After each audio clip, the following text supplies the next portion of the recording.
Quiconque a déjà vécu la préparation d'un voyage en pays africain sait qu'il s'agit là d'un vrai événement. Les mères n'ont pas de cadeau pendant cet opéra des savoirs et des découvertes. Ma bien-aimée mère est sur le point de prendre l'avion. Elle va aux USA. Je suis appelé ainsi qu'un bataillon entier de frères et sœurs pour l'aider à faire ses bagages. Et oui, chez nous en Afrique, tout le monde met la main à la pâte, d'autant plus que le volume des bagages n'est jamais négligeable. Un vrai chantier de construction, une montagne de colis, voilà ce que je trouve en arrivant. Le défi, trouver un moyen que tout aille en respectant les kilos dédiés. Autant dire mission impossible. Pourtant, tout le monde y contribue de sa petite expérience et connaissance. L'heure approche et la pression monte. Un quart du paquetage est encore sans quartier dans les bagages.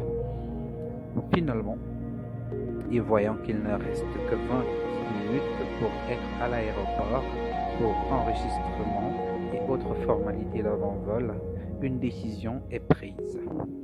Tous les colis vont à l'aéroport, les moins prioritaires feront chemin-retour faute de kilos suffisants. Et hop, nous voilà en chemin pour l'aéroport de Douala, sans véritable solution pour ce casse-tête, mais la chimie du voyage a pris le dessus.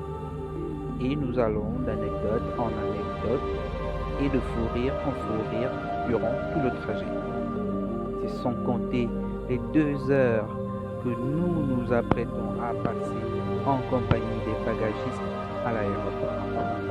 Le défi, le même, trouver un moyen que tout aille en respectant les kilos dédiés. Avec une petite nuance cette fois-ci. On va payer un excédent raisonnable. L'affaire est prise en charge par les bagagistes. Une solution est proposée, un montant est prononcé, environ 500 € à payer pour l'excédent. Impossible de payer autant, protestons-nous. Une seconde solution est trouvée, mais elle implique un sacrifice.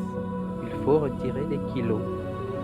Sans l'aval de qui que ce soit, l'un des bagagistes plonge sa main dans un lot de colis et en fait ressortir un paquet qu'il juge assez pesant pour être écarté.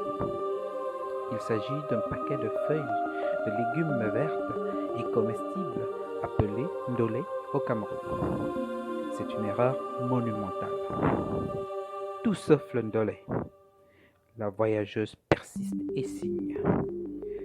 Je vous l'avais annoncé plus haut, nous y passerons 2 bonnes heures. Et finalement, malgré une bataille épique pour sa cause, le ndolé finira quand même par rester. On apprendra plus tard que ces bagages auraient pu être enregistrés quelques jours avant en ligne et en payant au moins des frais d'excédent bien moins élevés qu'alors. Exactement le type d'information qu'il faut éviter à ce moment-là. Mais néanmoins, cette information nous fournissait la leçon à tirer de toute cette histoire, ne jamais repousser à demain ce que l'on peut faire à l'instant.